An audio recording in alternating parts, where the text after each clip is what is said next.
সংক্ষিপ্তভাবে মহাভারতের কথা বনপর্ব। আজকের পর্বে ভগবান শ্রীকৃষ্ণের মহিমা এবং সহস্র যুগের অন্তে ভাবী প্রলয়ের বর্ণনা। বৈশম্পায়ন বললেন, মৎস্য উপাখ্যান শোনার পর যুধিষ্ঠির আবার মুনিবর মার্কণ্ডেয়কে বললেন, হে মহামুনি, আপনি হাজার হাজার যুগের ব্যবধানে ঘটে যাওয়া অনেক মহাপ্রলয় দেখেছেন। এই জগতে আপনার মতো দীর্ঘায়ু ব্যক্তি আর কেউ নেই। ভগবান নারায়ণের পার্শ্বদের মধ্যে আপনি বিখ্যাত। পরলোকে সর্বত্র আপনার মহিমা গীত হয়। আপনি ব্রহ্ম উপলব্ধির স্থানভূত হৃদয়কমল কণিকাকে যোগ কলায় উদ্ঘাটন করে বৈরাগ্য এবং অভ্যাসের দ্বারা প্রাপ্ত দিব্য দৃষ্টির সাহায্যে বিশ্বরচয়িতা ভগবানের অনেকবার সাক্ষাৎ লাভ করেছেন। তাই প্রত্যেককে বধ করে যে মৃত্যু এবং সকলের শরীর ক্ষীণ করে যে বৃদ্ধ অবস্থা, তা আপনাকে স্পর্শ করে না। মহাপ্রলয়ের সময় যখন সূর্য, অগ্নি, বায়ু, চন্দ্র, অন্তরিক্ষ, পৃথিবী ইত্যাদি কোনো কিছুরই কোনো চিহ্নের অবকাশ থাকে না, সমস্ত চরাচর জলমগ্ন হয়ে যায়, স্থাবর জঙ্গম, দেবতা, অসুর, সর্প আদি ধ্বংস হয়ে যায়, সেই সময় পদ্মপত্রে সাহিত্য সর্বভূতেশ্বর ব্রহ্মার কাছে থেকে কেবলমাত্র আপনি তার উপাসনা করেন। বিপ্রবর, সমস্ত পূর্বকালীন ইতিহাস আপনি প্রত্যক্ষ করেছেন, বহুবার অনুভবও করেছেন। সমস্ত জগতে এমন কোনো বস্তু নেই যা আপনার অজ্ঞাত। সুতরাং আমি আপনার থেকে সমস্ত জগতের মূল কথা শুনতে চাই। মুনিবর মার্কণ্ডেয় বললেন, রাজন, আমি স্বয়ংভূ ভগবান ব্রহ্মাকে প্রণাম জানিয়ে তোমার প্রশ্নের উত্তর দিচ্ছি। আমাদের নিকটে উপবিষ্ট এই যে পীতাম্বরধারী জনার্দন শ্রীকৃষ্ণ, ইনি এই জগতের সৃষ্টি ও সংহারকারী। ইনি সমস্ত ভূতের অন্তর্যামী এবং সেগুলির সৃষ্টিকর্তা। ইনি পরম পবিত্র, অচিন্ত্য এবং আশ্চর্যময় তত্ত্ব। ইনি সকলের কর্তা, এর কোনো কর্তা নেই। পুরুষার্থ প্রাপ্তিতেও ইনিই কারণ। অন্তর্যামী রূপে ইনি সকলকে জানেন, কিন্তু বেদও একে জানে না। সমস্ত জগতের প্রলয় হওয়ার পরে এই আদিভূত পরমেশ্বর থেকেই সম্পূর্ণ আশ্চর্যময় জগৎ ইন্দ্রজালের ন্যায় পুনরায় উৎপন্ন হয়। 4000 দিব্য বর্ষে এক সত্যযুগ হয়, তেমনি 400 বর্ষ তার সন্ধ্যা এবং সন্ধ্যাংশের হয়। এরূপ মোট 4800 দিব্য বর্ষ সময়কাল হল সত্যযুগের। 3000 দিব্য বর্ষে ক্রেতাযুগ হয়ে থাকে এবং 300 দিব্য বর্ষ তার সন্ধ্যা এবং সন্ধ্যাংশের হয়ে থাকে। এইভাবে এই যুগ 3600 দিব্য বর্ষের হয়। দ্বাপরের 2000 দিব্য বর্ষ এবং 200 দিব্য বর্ষ তার সন্ধ্যা এবং সন্ধ্যাংশের। অতএব সব মিলিয়ে দ্বাপরের কাল হল 2400 দিব্য বর্ষ। কলিযুগের অবস্থান হল 1000 দিব্য বর্ষের। তার সন্ধ্যা এবং সন্ধ্যাংশের পরিমাণও হল শত শত দিব্য বর্ষের। কলিযুগ ক্ষীণ হলে পুনরায় সত্যযুগের আরম্ভ হয়।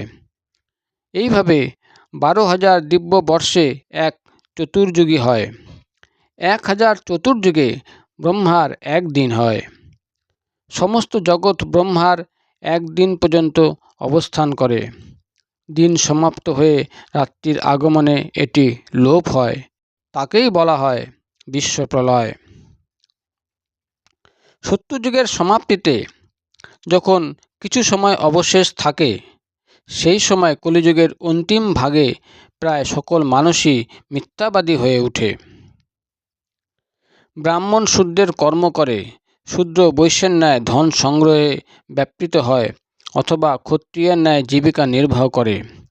ব্রাহ্মণ যজ্ঞ, স্বাধ্যায়, দণ্ড, মৃগচর্ম ইত্যাদি পরিত্যাগ করে ভক্ষ অভক্ষ বিচার ছেড়ে সব কিছু ভক্ষণ করতে আরম্ভ করে এবং জপ থেকে দূরে সরে যায়, এবং শূদ্র ব্যক্তি গায়ত্রী মন্ত্র জপ করতে থাকে।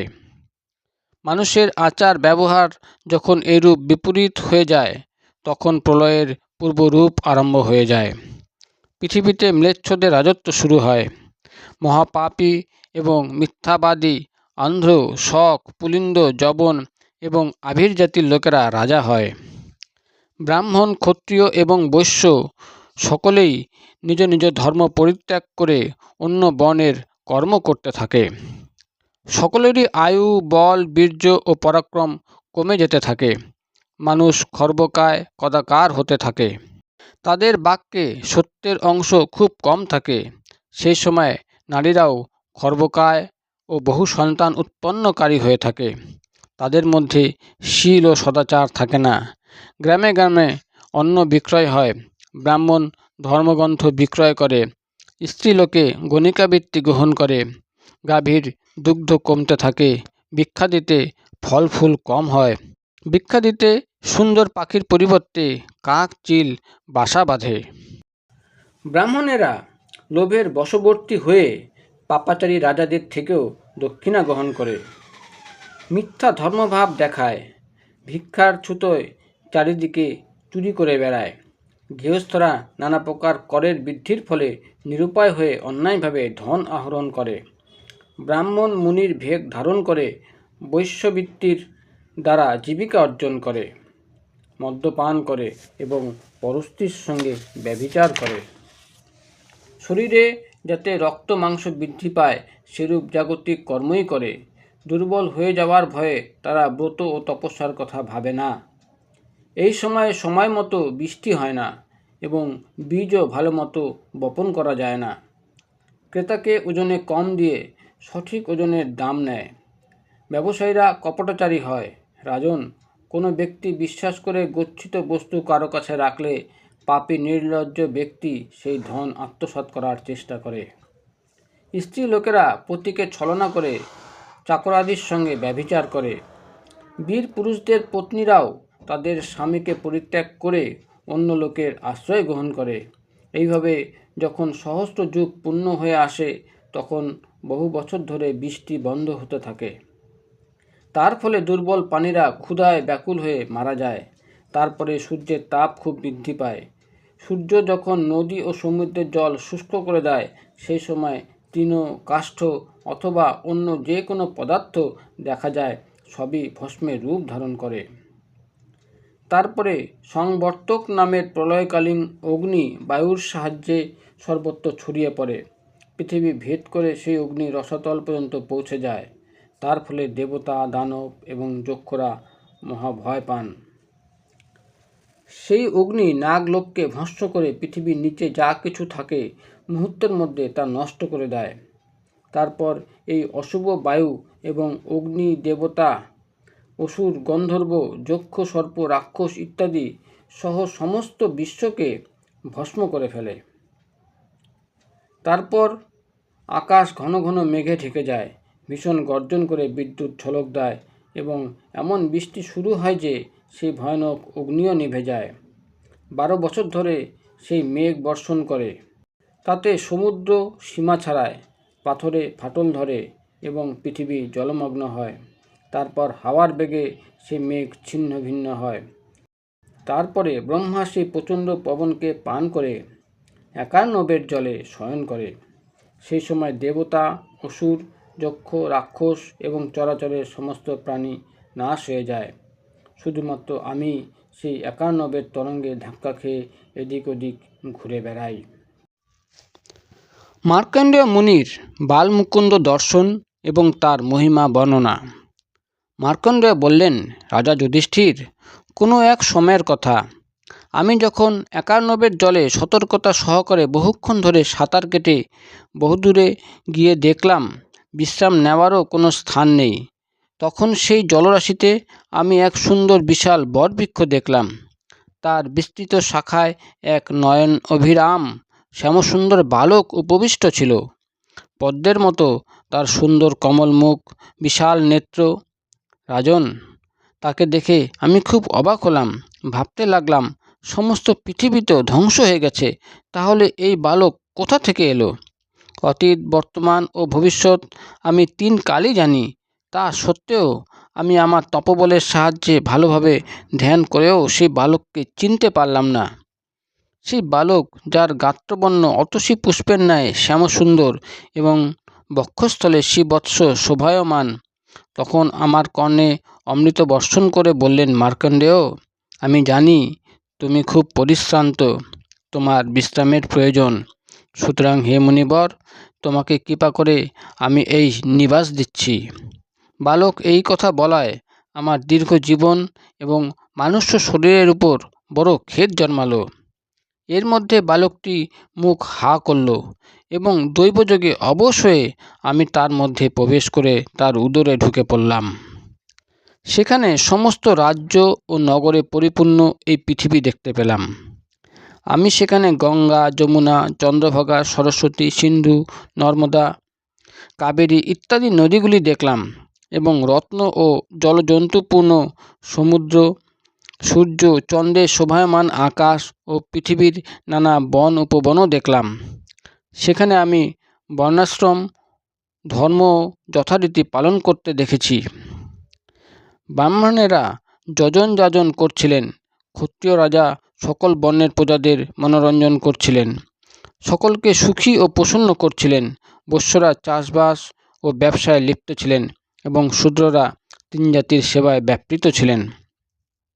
তারপর সেই মহাত্মার উদরের মধ্যে ভ্রমণ করতে করতে এগিয়ে গেলে হিমবান, হেমকূট, নিষদ, শ্বেতগিরি, গন্ধমাদন, মন্দরাচল, নীলগিরি, মেরু, বিন্ধ্যাচল, মলয়, পারিয়াত্র ইত্যাদি যত পর্বত আছে সব আমি দেখতে পেলাম। এদিক ওদিক বিচরণকালে আমি ইন্দ্রাদি দেবতা, রুদ্র, আদিত্য, বসু, অশ্বিনীকুমার, গন্ধর্ব, যক্ষ, ঋষি এবং দৈত্য দানব সমূহকে দেখলাম। আর কত বলবো, এই পৃথিবীতে যা কিছু দেখা যায় সে বালকের উদরে আমি সবই দেখতে পেলাম। আমি প্রত্যেক দিন ফলাহার করে ঘুরে বেড়াতাম। এইভাবে 100 বছর আমি বিচরণ করলাম, কিন্তু কখনো তার শরীরের অন্ত দেখতে পেলাম না। শেষে আমি কায়মানো বাক্যে সেই বরদায়ক দিব্য বালকেরই শরণ গ্রহণ করি। তখন তিনি সহসা মুখ খোলেন আর আমি বায়ুর ন্যায় বেগে তার মুখের বাইরে এসে পড়ি। দেখলাম সেই অমিত তেজস্বী বালক আগের মতোই জগৎ চরাচরকে নিজ উদরে নিয়ে সেই বটবৃক্ষের শাখায় শায়িত আছেন। আমাকে দেখে মহা কান্তি সম্পন্ন পীতাম্বরধারী বালক প্রসন্ন হাস্যে আমাকে বললেন, মার্কণ্ডেয়, তুমি আমার শরীরে বিশ্রাম করেছ তো? তোমাকে ক্লান্ত মনে হচ্ছে। সেই অতুলনীয় তেজস্বী বালকের অসীম প্রভাব দেখে আমি তার রক্তবর্ণ পদতলে কোমল অঙ্গুলি সুশোভিত 2 সুন্দর চরণে মস্তক ঠেকিয়ে প্রণাম করলাম। তারপর বিনয় অবনত হয়ে তার কাছে গিয়ে সর্বভূতের অন্তরাত্মা কমলনয়ন ভগবানকে দর্শন করে বললাম, ভগবান, আমি আপনার শরীরে প্রবেশ করে সমস্ত জগৎ চরাচর দর্শন করেছি। প্রভু, আপনি এই বিরাট বিশ্বকে উদরে ধারণ করে বালক বেশ ধরে কেন বিরাজ করছেন? সমগ্র জগৎ আপনার উদরে অবস্থিত কেন? কতদিন আপনি এই রূপে এখানে থাকবেন? আমার প্রার্থনা শুনে বক্তাদের মধ্যে শ্রেষ্ঠ দেবাদিদেব পরমেশ্বর আমাকে সান্ত্বনা দিয়ে বললেন, বিপ্রবর, দেবতারাও আমার স্বরূপ ঠিকমতো জানে না। তোমার প্রতি প্রেমে আমি তোমাকে জানাচ্ছি কিভাবে আমি এই জগৎ সৃষ্টি করেছি। তুমি পিতৃভক্ত এবং মহান ব্রহ্মচর্য পালন করেছ। এতদ্ব্যতীত তুমি আমার শরণাগত, তাই তুমি আমার স্বরূপ দর্শন করেছ। পূর্বকালে আমি জলের নাম রেখেছিলাম নারা। সেই নারা হলো আমার অয়ন বা বাসস্থান, তাই আমি নারায়ণ নামে খ্যাত। আমি সকলের উৎপত্তির কারণ, সনাতন এবং অবিনাশী। সমস্ত প্রাণীর সৃষ্টি ও সংহারকর্তা আমি এবং ব্রহ্মা, বিষ্ণু, ইন্দ্র, কুবের, শিব, সোম, প্রজাপতি, কশ্যপ, ধাতা, বিধাতা এবং যজ্ঞ আমি। অগ্নি আমার মুখ, পৃথিবী আমার চরণ, চন্দ্র ও সূর্য নেত্র, দুর্লোক আমার মস্তক, আকাশ এবং 10 দিক আমার কান। আমার ঘর্ম থেকে জল উৎপন্ন হয়েছে, বায়ু আমার মনে অবস্থিত। পূর্বকালে পৃথিবী যখন জলে মগ্ন হয়েছিল, আমি বরাহ রূপ ধারণ করে তাকে জল থেকে বার করে আনি। ব্রাহ্মণ আমার মুখ, ক্ষত্রিয় আমার 2 বাহু, বৈশ্য উরু এবং শূদ্র হলো চরণ। ঋক, সাম, যজু, অথর্ব এই 4 বেদ আমা হতে প্রকটিত হয়। এবং আমাতেই লীন হয়ে যায়। শান্তির ইচ্ছায় মন ও ইন্দ্রিয়াদি সংযমকারী জ্যোতি ও ব্রাহ্মণগণ সর্বদা আমারই ধ্যান ও উপাসনা করে থাকেন। আকাশের নক্ষত্রসমূহ আমার রোমকূপ, সমুদ্র এবং চতুর্দিক আমার বস্ত্র, শয্যা এবং নিবাস মন্দির। মার্কণ্ডেয়, সত্য, দান, তপ ও অহিংসা ধর্মের এই আচরণ দ্বারা মানুষের কল্যাণ হয়। দ্বিজগণ সম্যকভাবে বেদাদির সাধ্যায় এবং নানা প্রকার যজ্ঞ করে শান্ত চিত্ত এবং ক্রোধশূন্য হয়ে আমাকেই লাভ করে। পাপী, লোভী, কৃপণ, অনার্য এবং অজিতেন্দ্রিয় পুরুষ কখনো আমাকে প্রাপ্ত হয় না। যখনই ধর্মের হানি এবং অধর্মের উত্থান হয়, তখনই আমি অবতার রূপ ধারণ করি। হিংসাকারী দৈত্য এবং উগ্র স্বভাব রাক্ষসকুল জগতে উৎপন্ন হয়ে যখন অত্যাচার করতে থাকে আর দেবতারাও তাদের বধ করতে সক্ষম হন না, তখন আমি পুণ্যবানদের গৃহে জন্ম নিয়ে অবতার হয়ে এসে সব অত্যাচারীদের সংহার করি। দেবতা, মানুষ, গন্ধর্ব, নাগ, রাক্ষস ইত্যাদি প্রাণী এবং স্থাবর বিষয়াদি আমি নিজ মায়া দ্বারা সৃষ্টি করি এবং মায়া দ্বারাই সংহার করি। জগৎ সৃষ্টির সময় আমি অচিন্ত স্বরূপ ধারণ করি এবং মর্যাদা স্থাপন ও রক্ষার জন্য মানব শরীরে অবতার গ্রহণ করি। সত্যযুগে আমার বর্ণ ছিল শ্বেত, ক্রেতায় হলুদ, দাপরে লাল এবং কলিতে কৃষ্ণ। কলিতে ধর্মের 1 ভাগ বাকি থাকে আর অধর্মের 3 ভাগ। জগতের বিনাশকালে মহাকালরূপে আমি একাই স্থাবর জঙ্গম সমস্ত তিলককে ধ্বংস করে দিই। আমি স্বয়ংভূ, সর্বব্যাপক, অনন্ত, ইন্দ্রিয়াদির প্রভু এবং মহাপরাক্রমী, সমস্ত ভূতাদির সংহারকারী এবং সকলকে উদ্যোগশীল রূপে সৃষ্টিকারী নিরাকার যে কালচক্র, আমি তার সঞ্চালক। হে মুনিশ্রেষ্ঠ, এই হলো আমার স্বরূপ। সমস্ত প্রাণী আমার মধ্যে অবস্থিত, কিন্তু কেউই আমাকে জানে না। আমি শঙ্খ, চক্র, গদা ধারণকারী বিশ্বাত্মা নারায়ণ। সহস্র যুগের শেষে যে প্রলয় হয়, সেই সময় সমস্ত প্রাণীকে মোহিত করে আমি জলে শয়ন করি। যদিও আমি বালক নই, তা সত্ত্বেও যতক্ষণ ব্রহ্মা নিদ্রিত থাকেন, আমি বালকরূপ ধারণ করে থাকি। বিপ্রবর, আমি তোমাকে আমার স্বরূপ সম্বন্ধে জানালাম, যা জানা দেবতা ও অসুরদের পক্ষেও অসম্ভব। যতক্ষণ ব্রহ্মা না জাগরিত হন, তুমি শ্রদ্ধা ও বিশ্বাসপূর্বক সুখে বিচরণ করো। ব্রহ্মা জাগরিত হলে আমি তাতে একীভূত হয়ে আকাশ, বায়ু, তেজ, জল এবং পৃথিবী এবং অন্যান্য চরাচর বিষয়ও সৃষ্টি করব। যুধিষ্ঠির, এই বলে সে পরম অদ্ভুত ভগবান বালমুকুন্দ অন্তর্হিত হলেন। আমি এইভাবে সহস্র যুগের শেষে সেই আশ্চর্যজনক প্রলয়লীলা প্রত্যক্ষ করি। সেই সময় যে পরমাত্মাকে আমি দর্শন করি, তিনি তোমারই আত্মীয় শ্রীকৃষ্ণ। তার বরে আমার স্মরণশক্তি কখনো ক্ষীণ হয় না। দীর্ঘায়ু প্রাপ্তি হয়েছি এবং মৃত্যু আমার বশে থাকে।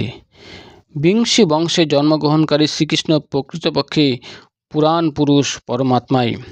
তার স্বরূপ অচিন্ত, তা সত্ত্বেও আমাদের সামনে লীলাময় রূপে প্রত্যক্ষ। ইনি এই বিশ্বের সৃষ্টি, পালন ও সংহারকারী সনাতন পুরুষ। এর বক্ষস্থলে শ্রীবৎস চিহ্ন।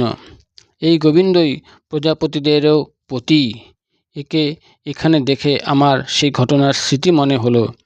পাণ্ডবগণ, এই মাধবী সকলের পিতা মাতা, তোমরাও এর শরণ গ্রহণ করো। তিনি সকলকে শরণ দেন। বৈশম্পায়ন বললেন, মার্কণ্ড মুনির কথায় যুধিষ্ঠির, ভীম, অর্জুন, নকুল, সহদেব এবং দ্রৌপদী সকলে ভগবান শ্রীকৃষ্ণকে প্রণাম করলেন। ভগবানও সস্নেহে তাদের আশীর্বাদ দিলেন। এর পরের পর্বে কলি ধর্ম এবং কল্কি অবতারের কথা আপনাদের গল্পের আকারে পড়ে শোনানো হবে।